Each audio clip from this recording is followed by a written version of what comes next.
क्या आप सोचते हैं कि आप जानते हैं कि रेगिस्तान क्या होता है? एक अनंत रेत का समंदर, सूरज की आग में झुलसा हुआ, खामोश और खाली। ऐसी जगह जहां ना आवाज है, न जिंदगी, बस सन्नाटा और समय। हमें सदियों से बताया गया कि सहारा पृथ्वी के चेहरे पर एक निशान है, एक बेजान और बेकार जमीन। लेकिन अगर यह अब तक की सबसे बड़ी झूठ हो तो? अगर इस रेत के नीचे, इस भुलावे के पर्दे के नीचे सिर्फ खालीपन नहीं बल्कि एक खजाना छुपा हो, एक ऐसा मकबरा जहां पूरी सभ्यताएं दफन हैं, ऐसी अद्भुत तकनीकें और सच्चाइयां जो आज की दुनिया के लिए इतनी असहज हैं कि उन्हें स्वीकारना नामुमकिन है। आज हम आपको किताबों में लिखे रटे हुए तथ्यों की कहानी नहीं सुनाएंगे। आज हम उतरेंगे इस रेगिस्तान के दिल में, उस रहस्यमयी गहराई में जहां सच अब भी दफन है। 8 केव ऑफ स्विमर्स। रेत के नीचे छिपा जलमय अतीत। कल्पना कीजिए, धरती की सबसे सूखी, सबसे निर्दय जगह के बीच एक गुफा। बाहर जलती हुई धूप, हवा में उड़ती रेत और अंदर दीवारों पर बनी रहस्यमयी आकृतियां। उन आकृतियों में इंसान तैर रहे हैं। हाँ, रेत के बीच तैरते हुए इंसान। यह दृश्य इतना अजीब है कि पहली बार देखने वाला यकीन ही नहीं कर पाता कि यह जगह असल में मिस्र के सहारा रेगिस्तान में है। यह वही इलाका है जहां एक बूंद पानी भी वर्षों तक नहीं गिरती, जहां जीवन की संभावना तक नहीं। फिर इन दीवारों पर पानी में तैरते लोगों की तस्वीरें कैसे बनी? 1933 में एक हंगेरियन खोजकर्ता लास्चल्लो अल्मासी जब इस जगह पहुंचा तो उसे एक ऐसा रहस्य मिला जिसने विज्ञान और इतिहास दोनों की नींव हिला दी। यह गुफा थी गिल्फ के बीर पठार के बीच, और इसके अंदर दीवारों पर बने थे सैकड़ों चित्र। लाल, भूरे और पीले रंगों में उकेरी गई आकृतियां जो इंसानों को पानी में तैरते हुए दिखाती थीं। वैज्ञानिकों ने कहा कि ये चित्र 10,000 साल पुराने हैं, उस समय के जब सहारा हरियाली से भरा हुआ था, जब यहाँ झीलें थीं, नदियां थीं और इंसान खुले आसमान के नीचे जीवन जीते थे। उन्होंने कहा कि यह बस एक स्मृति है जब रेगिस्तान हरित था। लेकिन अगर यह सच है तो फिर सवाल उठता है कि उस समय की सभ्यता इतनी विकसित कैसे थी कि वे कला में गतिशीलता, शरीर की मुद्रा और तैरने की लय को इस तरह दिखा सकें। और अगर यह सिर्फ कला है तो इसमें ऐसे चित्र क्यों हैं जिनमें लोग जमीन से ऊपर उड़ते हुए लगते हैं? कुछ आकृतियां ऐसी हैं जो किसी गुरुत्वाकर्षण से मुक्त प्रतीत होती हैं, जैसे वे पानी नहीं बल्कि हवा में तैर रहे हों। उनके शरीर मुड़े हुए हैं, असंतुलित हैं और उनके पास बने हैं अजीब आकार के प्राणी, बिना सिर, बिना चेहरा, जिनकी पहचान आज तक नहीं हो पाई। ये जीव किसी भी जात पशु या इंसान से मेल नहीं खाते। कई विशेषज्ञों ने कहा कि यह प्राचीन लोगों की कल्पना है, उनकी धार्मिक अभिव्यक्ति या ट्रांस की अवस्था में बनी हुई चित्रकारी। लेकिन क्या यह संभव है कि एक पूरी संस्कृति एक जैसी कल्पना देखे? सभी कलाकारों ने एक जैसी आकृतियां, एक जैसे उड़ते हुए शरीर और एक जैसे रहस्यमयी प्राणी क्यों बनाए? यह समानता इत्तेफाक नहीं लगती। ऐसा लगता है मानो यह किसी वास्तविक अनुभव की झलक है, किसी ऐसी घटना की स्मृति जो उन्होंने सच में देखी थी। कुछ शोधकर्ताओं का मानना है कि यह जगह साधारण गुफा नहीं बल्कि एक स्मृति स्थल है, जहां उन लोगों ने अपने देवताओं या किसी ऐसी शक्ति को चित्रित किया जो आकाश से उतरी थी। यह संभव है कि यह उनका श्रद्धा स्थल रहा हो, जहां वे उन मेहमानों को याद करते थे जिन्होंने उन्हें कुछ सिखाया, जिन्हें वे पानी या आकाश के देवता मानते थे। और कुछ सिद्धांत तो इतने साहसिक हैं कि कहते हैं ये चित्र पृथ्वी के बाहर से आए आगंतुकों के हैं, जिनसे कभी प्राचीन इंसान का सामना हुआ था। सबसे हैरान करने वाली बात यह है कि इस गुफा के आसपास न कोई झील है, न नदी, न कोई जल स्रोत। यह इलाका लाखों वर्षों से सूखा है। तो सवाल उठता है, आखिर उन कलाकारों ने तैरते हुए लोगों की कल्पना कैसे की? क्या सच में सहारा कभी समुद्र या झीलों से ढका हुआ था, या यह किसी और दुनिया की याद है, किसी ऐसे युग की छवि जो हमारी समझ से परे है? और जब आप गुफा के अंदर खड़े होकर उन आकृतियों को देखते हैं तो ऐसा लगता है जैसे दीवारें अब भी कुछ कहना चाहती हैं, मानो समय वहां थम गया हो। वहां न हवा की आवाज है, न जीवन की कोई हलचल, सिर्फ दीवारें हैं और उन पर तैरते इंसान जो हजारों साल से अपनी कहानी सुना रहे हैं। पर कोई सुनने वाला नहीं। केव ऑफ स्विमर्स सिर्फ एक गुफा नहीं, यह एक सवाल है जो आज भी रेगिस्तान की रेत में गूंजता है। क्या यह हमारे अतीत का हिस्सा है या किसी ऐसी सभ्यता का प्रमाण जो हमारी कल्पना से भी ज्यादा प्राचीन थी? 7 सार्कोसुक्स इम्पेरेटर, मगरों का सम्राट, और वह खोपड़ी जो असंभव है। रेगिस्तान की यह रेत सिर्फ सभ्यताओं को नहीं बल्कि राक्षसों को भी छिपाए हुए है। जब कभी हवा तेज चलती है और रेत की परतें हटती हैं, तो इनके नीचे से ऐसे निशान उभरते हैं जो बताते हैं कि कभी सहारा जीवन से भरा हुआ था। नदियां बहती थीं, जंगल लहराते थे और उन जलधाराओं में विचरते थे पृथ्वी के सबसे भयंकर शिकारी। लेकिन इन शिकारियों में एक नाम ऐसा है जो बाकी सब पर भारी पड़ता है, सार्कोसुक्स इम्पेरेटर, मगरों का सम्राट। नाइजर के टेनेरे क्षेत्र में की गई खुदाई के दौरान वैज्ञानिकों को एक ऐसी हड्डी मिली जिसने पूरे विज्ञान जगत को झकझोर दिया। यह एक मगरमच्छ का अवशेष था, पर आकार ऐसा कि उसे देखकर किसी ने भी पहले विश्वास नहीं किया। 12 मीटर लंबा, सिर एक छोटी कार के बराबर और जबड़े इतने विशाल कि एक इंसान को पूरा निगल जाए। उसके दांत तलवार जैसे मुड़े हुए और मोटे, जो यह साबित करते हैं कि यह जीव केवल मछलियां नहीं बल्कि धरती पर चलने वाले बड़े जानवरों का भी शिकार करता था। लेकिन इस विशालकाय जीव की कहानी यहां खत्म नहीं होती, बल्कि यहीं से शुरू होती है। उसकी खोपड़ी में एक ऐसा छेद था जो किसी प्राकृतिक कारण से नहीं बन सकता था। गोल, एकदम परफेक्ट, मानो किसी मशीन से काटा गया हो। उसके किनारे पिघले हुए थे, जैसे किसी तीव्र ऊर्जा ने उन्हें झुलसा दिया हो। वैज्ञानिकों ने जब उस छेद का सूक्ष्म अध्ययन किया तो पाया कि उसके चारों ओर एक अजीब पदार्थ मौजूद था। न तो यह सामान्य धातु थी, न कोई झात खनिज। यह किसी कृत्रिम मिश्र धातु की तरह प्रतीत हो रही थी, जो उस युग में अस्तित्व में आ ही नहीं सकती थी। पहले कहा गया कि शायद बिजली गिरी होगी, फिर कहा गया कि किसी शिकारी के दांत का निशान है।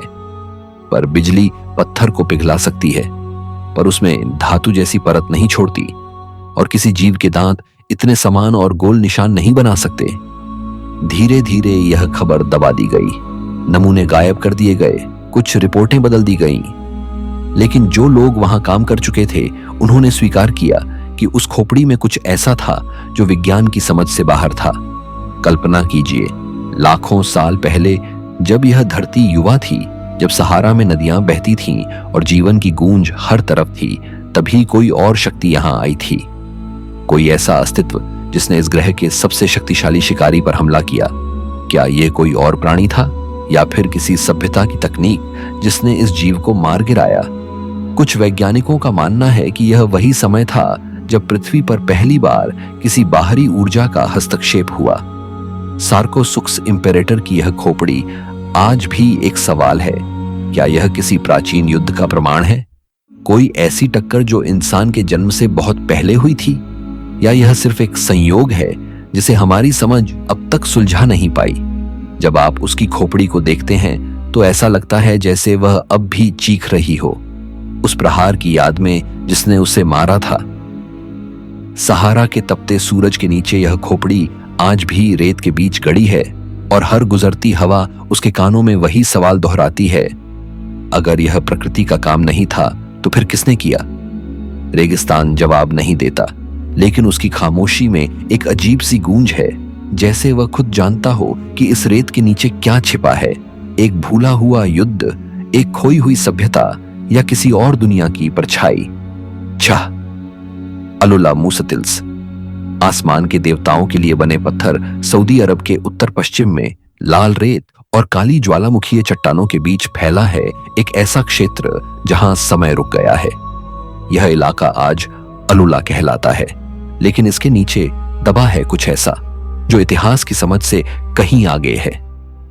साल 2017 में जब पुरातत्वविदों ने इस क्षेत्र की सैटेलाइट तस्वीरों का अध्ययन किया तो उन्हें रेत और पत्थरों के बीच हजारों अजीब आकृतियां दिखीं। ये न तो मकान थे, न किले, न ही कोई सामान्य कब्रें। ये थे लंबे, समतल और रहस्यमय ढांचे, जिन्हें स्थानीय लोग मूसत्तिल कहते हैं। इन मूसत्तिलों की संख्या 400 से भी ज्यादा है। कुछ इतने विशाल कि उनकी लंबाई 500 मीटर तक जाती है। ये पत्थरों की दीवारों से बने हैं जो जमीन के साथ समांतर चलती हैं और दोनों सिरों पर हल्के उभार लिए हुए हैं, जैसे किसी विशाल द्वार की आकृति हो। इनके अंदर लगभग कुछ भी नहीं, कोई वस्तु, कोई लेख, कोई औजार नहीं। केवल कुछ हड्डियां मिली जो संकेत देती हैं कि यहां किसी समय बलिदान दिए जाते थे। लेकिन किसके लिए, किस उद्देश्य से? सबसे विचित्र बात यह है कि इन संरचनाओं का पूरा रूप केवल आसमान से दिखाई देता है। जमीन पर खड़े व्यक्ति के लिए ये बस पत्थरों का बिखरा हुआ ढेर लगते हैं, लेकिन ऊपर से देखने पर इनकी ज्यामिति अद्भुत रूप से सटीक दिखाई देती है। सीधी रेखाएं, समकोण और विशाल अनुपात। ऐसा लगता है जैसे इन्हें किसी ने जानबूझकर इस तरह बनाया हो कि केवल ऊपर से देखने वाला ही इनका अर्थ समझ सके। सवाल उठता है, जब 7000 साल पहले इंसान के पास उड़ने की कोई तकनीक नहीं थी, तब इन पत्थर संरचनाओं को किसके लिए बनाया गया? कई वैज्ञानिक मानते हैं कि यह किसी प्राचीन पूजा या अनुष्ठान का स्थल रहा होगा, जहां लोग अपने देवताओं को प्रसन्न करने के लिए बलि चढ़ाते थे। लेकिन तब भी यह प्रश्न बना रहता है कि वे देवता कौन थे जिनके लिए धरती पर इतना विशाल संदेश आसमान तक भेजा गया। कुछ शोध बताते हैं कि कई मुसत्तिल सूरज के उदय और अस्त की दिशा से पूरी तरह समांतर हैं। कुछ सौर संक्रांतियों के हिसाब से बने हुए हैं। यानी ये केवल पूजा स्थल नहीं, बल्कि खगोलीय कैलेंडर भी हो सकते हैं, जहां से सूरज और तारों की गति का अध्ययन किया जाता था। लेकिन कई अन्य संकेत बताते हैं कि यह सब केवल मानवीय प्रयोजन से नहीं बना। कुछ संरचनाएं इतनी सममित हैं कि उन्हें बिना ऊपर से देखे बनाना लगभग असंभव है। क्या यह संभव है कि उस समय कोई ऐसी जाति, कोई ऐसा अस्तित्व था जो आकाश से इन संरचनाओं को देख सकता था? क्या यह किसी और के लिए बनाया गया नक्शा था, किसी ऐसे के लिए जो आसमान से उतरता था? अलुल्लाह की रेत में चलते हुए आपको एहसास होता है कि यहाँ की हर पत्थर की दीवार कोई संदेश है, कोई संकेत है, जिसे हम अब तक पढ़ नहीं पाए। हर मुस्ततिल किसी अदृश्य दर्शक के लिए बनाया गया लगता है, जैसे यह किसी प्राचीन भाषा का हिस्सा हो जो अब मिट चुकी है। कुछ लोगों का मानना है कि यह स्वागत द्वार थे आसमान से आने वालों के लिए, जो कभी इस धरती पर उतरे थे। इन पत्थरों की चुप्पी में भी कुछ है, जैसे वे अब भी किसी की प्रतीक्षा कर रहे हों। जब हवा बहती है तो उन लंबी दीवारों के बीच से निकलती आवाज सुनने वाले को ऐसा भ्रम देती है जैसे कोई फुसफुसा रहा हो। शायद वही प्राचीन पुकार जो हजारों साल पहले भी आसमान की ओर भेजी गई थी। अलुल्लाह के मुस्ततिल सिरवत पत्थरों की दीवारें नहीं, बल्कि इंसान की सबसे पुरानी कोशिश है आसमान से संवाद करने की, और शायद उस संवाद का जवाब कभी ना कभी लौट कर आया था। 5. गोबेरो। रेत में दबी दो खोई हुई सभ्यताएं सहारा के बीचों बीच। जहां अब सिर्फ रेत और हवा है, वहां कभी जीवन की गूंज थी। आज जिस जगह को मृत भूमि कहा जाता है, वहां हजारों साल पहले लोग रहते थे, हंसते थे, संगीत बजाते थे, अपने बच्चों को दफनाते थे और एक सभ्यता की कहानी लिख रहे थे जो बाद में रेत में समा गई। इस जगह का नाम है गोबेरो। नाइजर के बीचों बीच एक ऐसा कब्रिस्तान जो सहारा का सबसे पुराना रहस्य बन गया। साल 2005 में प्रसिद्ध पुरातत्वविद पॉल सेरेनो एक अभियान पर निकले थे। उनका उद्देश्य था डायनासोर की हड्डियां ढूंढना, लेकिन जो उन्होंने पाया वह इतिहास की दिशा ही बदल गया। रेत के नीचे छिपे थे इंसानों के कंकाल सैकड़ों की संख्या में, पर यह साधारण कब्रें नहीं थी। यह किसी सभ्यता का पूरा इतिहास था जो हजारों साल पहले यहां फली फूली और फिर अचानक गायब हो गई। वैज्ञानिकों ने बताया कि यह स्थान लगभग 10,000 साल पुराना है। तब सहारा में झीलें थीं, पानी था, हरियाली थी। यहाँ के पहले लोग, जिन्हें किफियन कहा गया, लंबे कद के मजबूत शरीर वाले शिकारी थे। वे विशाल मछलियां पकड़ते, बड़े जानवरों का शिकार करते और झीलों के किनारे रहते थे। उनके साथ मिले औजार, बर्तन और हड्डियों पर किए गए निशान बताते हैं कि वे एक संगठित समाज थे। लेकिन फिर कुछ हुआ, मौसम बदला, नदियां वो सूख गईं और यह इलाका वीरान होने लगा। हजारों साल बीते और जब रेत ने सब कुछ ढक लिया था, तब अचानक एक नई सभ्यता यहां आकर बसी। ये लोग पहले वालों से छोटे कद के थे, हल्के शरीर वाले, और इन्हें टेनेरियन कहा गया। ये शिकारी नहीं बल्कि मवेशी पालने वाले और मछली पकड़ने वाले शांत लोग थे। लेकिन रहस्य यह है कि दोनों सभ्यताएं, किफियन और टेनेरियन, एक ही जगह पर रहीं, लेकिन उनके बीच का अंतर 1000 साल से ज्यादा था। यानी रेत ने एक सभ्यता को निगल लिया और दूसरी को फिर से जन्म दिया। गोबेरो की सबसे रहस्यमय खोज वो कब्र है जिसमें एक महिला और 2 बच्चे साथ दफनाए गए थे। उनके चारों ओर फूलों की पंखुड़ियां थीं जो अब तक रेत में संरक्षित हैं। वैज्ञानिकों ने बताया कि यह दुनिया की सबसे पुरानी फूलों वाली कब्र है। ऐसा लगता है जैसे मृत्यु के बाद भी उन्हें प्रेम से विदा किया गया था। एक अन्य कब्र में एक पुरुष और एक स्त्री आमने सामने लेटे मिले। उनके हाथ अब भी एक दूसरे के हाथों में थे। समय ने सब मिटा दिया, लेकिन वह स्पर्श अब भी पत्थर में कैद है। सबसे चौंकाने वाली बात तब सामने आई जब उनके डीएनए की जांच हुई। न तो किफियन और न ही टेनेरियन किसी आधुनिक अफ्रीकी नस्ल से मेल खाते हैं। दोनों ही अलग शाखाएं थीं जो अचानक प्रकट हुईं और फिर बिना किसी निशान के गायब हो गईं। न उनके उत्तराधिकारी बचे, न उनके निशान। ऐसा लगता है जैसे सहारा ने उन्हें अपने भीतर निगल लिया। कुछ वैज्ञानिक कहते हैं कि यह जलवायु परिवर्तन का परिणाम था, लेकिन कई शोधकर्ता मानते हैं कि इसमें कुछ और था। कोई आपदा, कोई बदलाव जो अचानक आया और सब कुछ मिटा गया। रेत ने न सिर्फ उनके घरों को ढका बल्कि उनकी पूरी पहचान को भी छिपा लिया। आज गोबेरो की धरती पर चलते हुए हर कदम के नीचे अतीत की हड्डियां हैं। रेत की हर परत के नीचे कोई कहानी सो रही है। प्रेम, युद्ध, मृत्यु और विस्मृति की कहानी। जब हवा वहां बहती है तो ऐसा लगता है जैसे वे लोग अब भी कुछ कहना चाहते हो, कि वे मिटे नहीं, बस समय के नीचे दफन हैं। गोबेरो हमें यह सिखाता है कि सभ्यताएं मरती नहीं, बस सो जाती हैं, और जब रेत हिलती है तो उनका इतिहास फिर से सांस लेने लगता है। 4. तासली एनाजर। गोल सिर वाले देवता अल्जीरिया के दक्षिण में सहारा के दिल में फैला है एक ऐसा पठार जिसे देखकर लगता है मानो खुद समय ने इसे तराशा हो।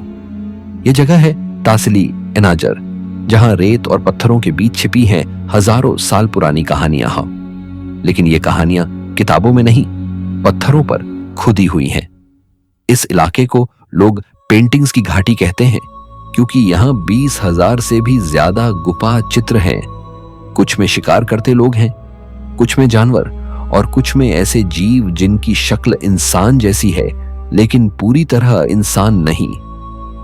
इन चित्रों को देखकर ऐसा लगता है जैसे यहां कभी एक ऐसी दुनिया थी जहां इंसान और कुछ और साथ रहते थे।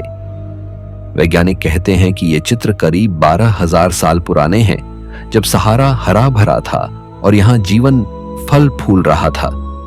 लेकिन सबसे रहस्यमयी हैं वे आकृतियां जिनके सिर गोल हैं, जिनकी आंखें बड़ी और काली हैं, और जिनके शरीर पर कुछ ऐसा बना है जो कपड़े नहीं बल्कि किसी तरह का सूट लगता है। इन्हें गोल सिर वाले देवता कहा जाता है। इनमें सबसे प्रसिद्ध है महान गोल सिर वाला देवता, जिसकी ऊंचाई लगभग 6 मीटर है।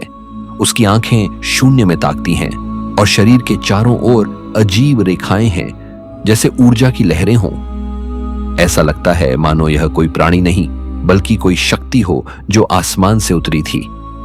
कुछ चित्रों में ये देवता अपने चारों ओर छोटे छोटे लोगों से घिरे हुए दिखते हैं, लोग जैसे उन्हें पूज रहे हों या उनसे डर रहे हों। वैज्ञानिकों का कहना है कि ये सब धार्मिक प्रतीक हैं, किसी प्राचीन अनुष्ठान या ट्रांस अवस्था में बनाए गए चित्र। लेकिन सवाल यह है कि वे आकृतियां इतनी अलग क्यों हैं? उनका आकार, उनका अनुपात, उनका हाव भाव, सब कुछ सामान्य इंसानी चित्रों से बिल्कुल अलग है। ऐसा लगता है जैसे इन कलाकारों ने कुछ ऐसा देखा था जो हमारी दुनिया का नहीं था। कुछ शोधकर्ताओं का मानना है कि ये चित्र प्राचीन संपर्क के सबूत हैं, उस समय के जब बाहरी सभ्यताओं का पृथ्वी पर आगमन हुआ था। तासिली के चित्रों में कई बार ऐसे यंत्र दिखते हैं जो किसी गोल पात्र या ऊर्जा स्रोत जैसे लगते हैं। कुछ में आकृतियां हवा में तैरती दिखती हैं, मानो वे गुरुत्वाकर्षण से मुक्त हों। लेकिन अगर यह सब कल्पना है तो इतनी समानता अलग अलग गुफाओं में कैसे है? कई चित्रों में एक ही आकृति बार बार दोहराई गई है, एक ही मुद्रा, एक ही रहस्यमयी हेलमेट। यह संयोग नहीं हो सकता। ऐसा लगता है जैसे किसी ने अपने अनुभव को दोहराया हो, किसी ऐसी मुलाकात को जो हमेशा के लिए उनकी स्मृति में बस गई। जब सूरज डूबता है और रेत पर लाल रोशनी फैलती है, तब तासिली एनाजर की दीवारें चमक उठती हैं। उन चित्रों में छिपे चेहरे जीवित लगने लगते हैं। हवा की हर लहर ऐसा महसूस कराती है जैसे वे गोल सिर वाले देवता अब भी वहां मौजूद हों, किसी और समय का इंतजार करते हुए। कहते हैं देवता आकाश से उतरे थे, उन्होंने इंसानों को ज्ञान दिया और फिर वापस चले गए। शायद तासिली एनाजर वही जगह है जहां वह मुलाकात हुई थी, इंसान और किसी और बुद्धिमान जाति के बीच पहली बातचीत। यह जगह एक साक्षी है उस रहस्य की जिसे विज्ञान आज भी समझने से डरता है। तासिली एनाजर सिर्फ पत्थरों का पठार नहीं, यह वह पुल है जो अतीत और अज्ञात के बीच खड़ा है, और इसकी हर दीवार फुसफुसाती है, हम अकेले नहीं थे। 3. ग्रीन सहारा। जब रेगिस्तान था स्वर्ग, आज जिस सहारा को हम बंजर, सूखा और मौत की घाटी कहते हैं, कभी वही जगह पृथ्वी का सबसे सुंदर बगीचा हुआ करती थी। रेत के नीचे छिपे हैं नदियों के निशान, झीलों के तल और हरियाली के वो सबूत जो बताते हैं कि कभी यहां जिंदगी फूटती थी, न कि मिटती थी। यह वो समय था जिसे अब वैज्ञानिक ग्रीन सहारा काल कहते हैं, यानी वह युग जब यह रेगिस्तान नहीं बल्कि स्वर्ग था। नासा के उपग्रहों और यूरोपीय स्पेस एजेंसी के राडारों ने जब इस इलाके की गहराई को स्कैन किया तो रेत के नीचे से एक पूरा नक्शा उभर आया।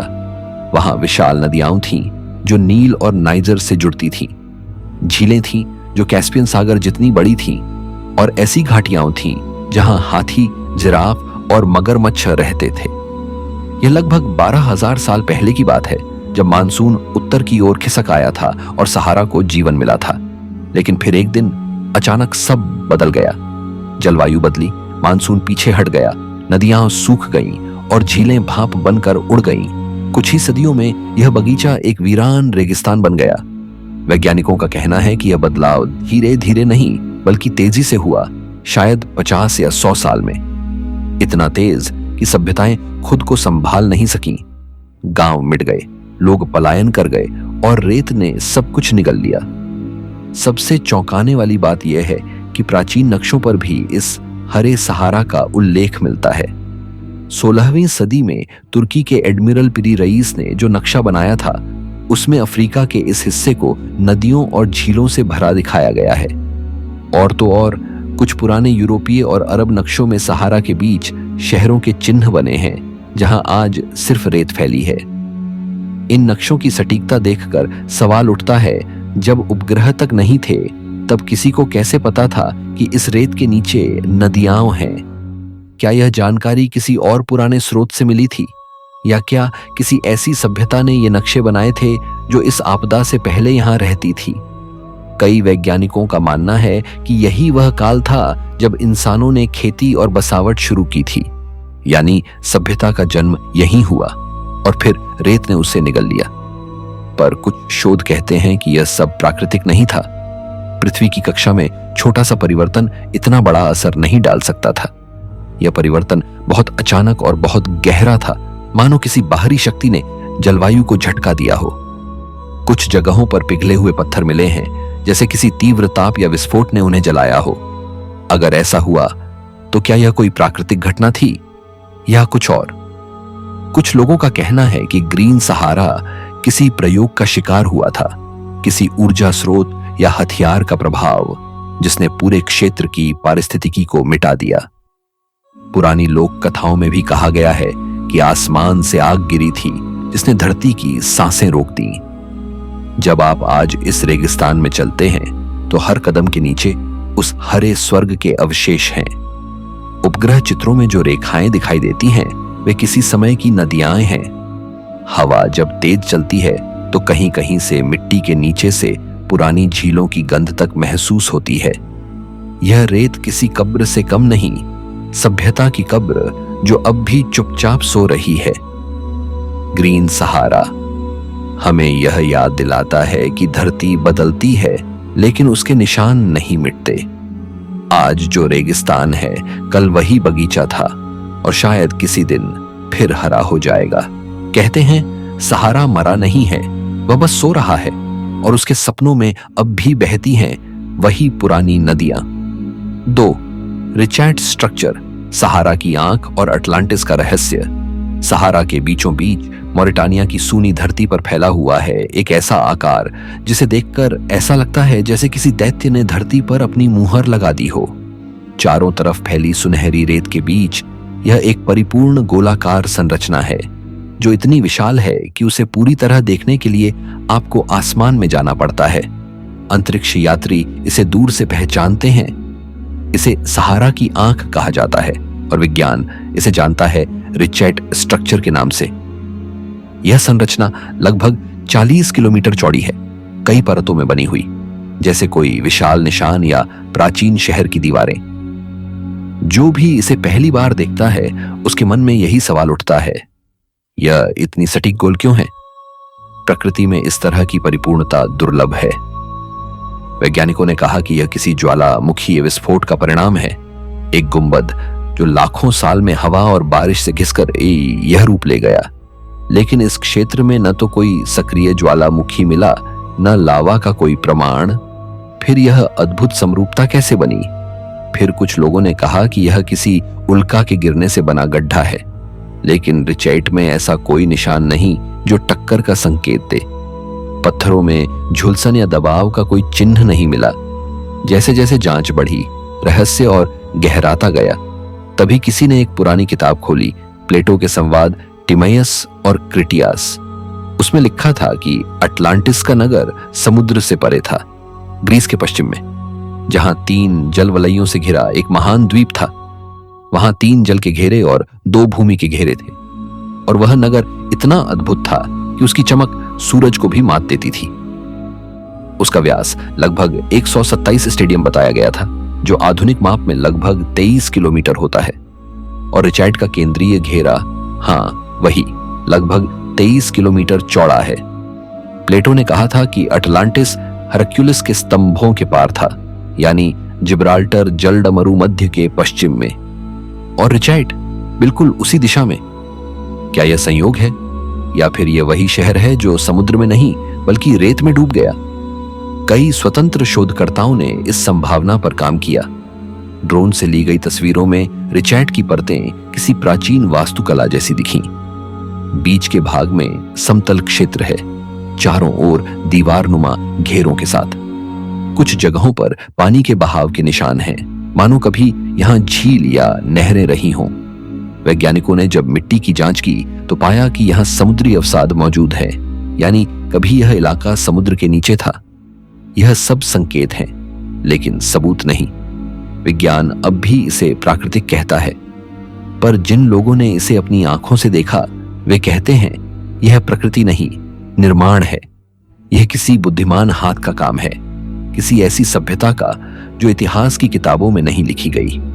कुछ साजिश सिद्धांतकारों का दावा है कि रिचैट से रहस्यमयी विद्युत चुंबकीय संकेत निकलते हैं।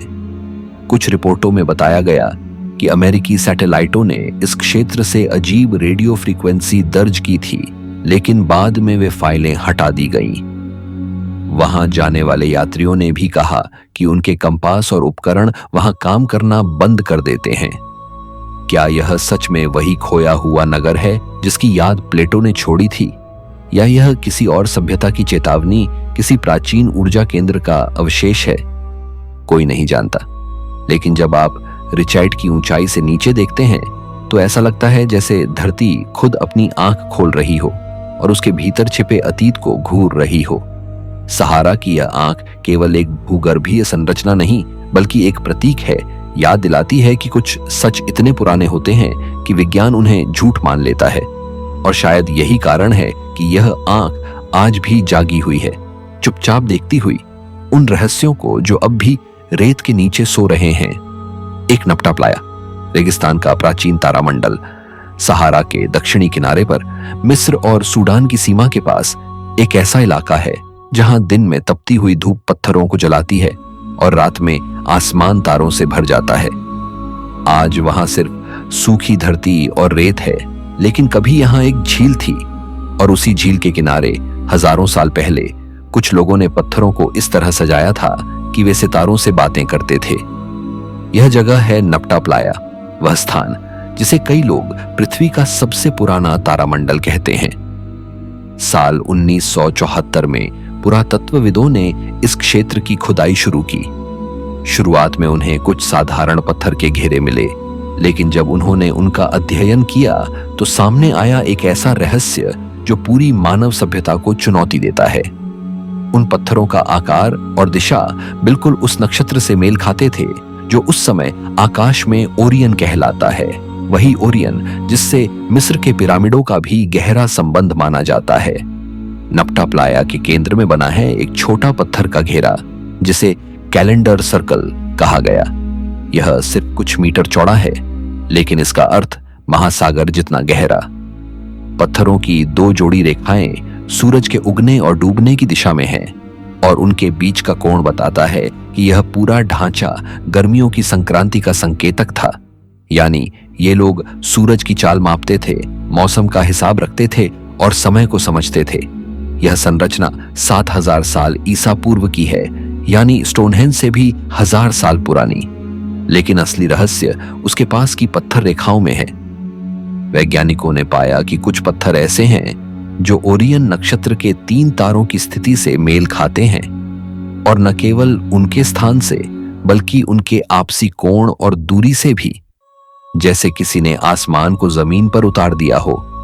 और जो सबसे हैरान करने वाली बात है वह यह कि उन पत्थरों की पंक्तियां ओरियन के तारों के उस समय के झुकाव से बिल्कुल मेल खाती हैं जो 10,000 साल पहले था। यह सटीकता आधुनिक उपकरणों के बिना लगभग असंभव है। इससे कई प्रश्न उठे। क्या ये लोग साधारण पशुपालक थे या खगोल शास्त्री? क्या उन्होंने सच में आकाश का नक्शा बनाया था? और अगर हां, तो यह ज्ञान उन्हें कहां से मिला? क्या यह संभव है कि यह वही सभ्यता थी जिसने बाद में मिस्र की घाटी में जाकर महान पिरामिडों की नींव रखी? खोजकर्ताओं ने पाया कि नपटा प्लाया के आसपास कई और मेगालिथिक संरचनाएं हैं, सीधी पंक्तियों में खड़े विशाल पत्थर जो किसी उद्देश्य से रखे गए हैं। जब उन्हें आधुनिक सॉफ्टवेयर से मिलाया गया तो यह स्पष्ट हुआ कि वे केवल दिशा नहीं बल्कि गति दर्शाते हैं, तारों की वार्षिक यात्रा।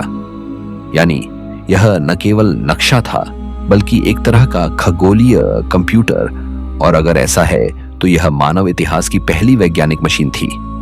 कुछ विद्वान मानते हैं कि नपटा प्लाया के निर्माता वही लोग थे जो बाद में नील की घाटी में बसे और जिन्होंने मिस्र की सभ्यता को जन्म दिया।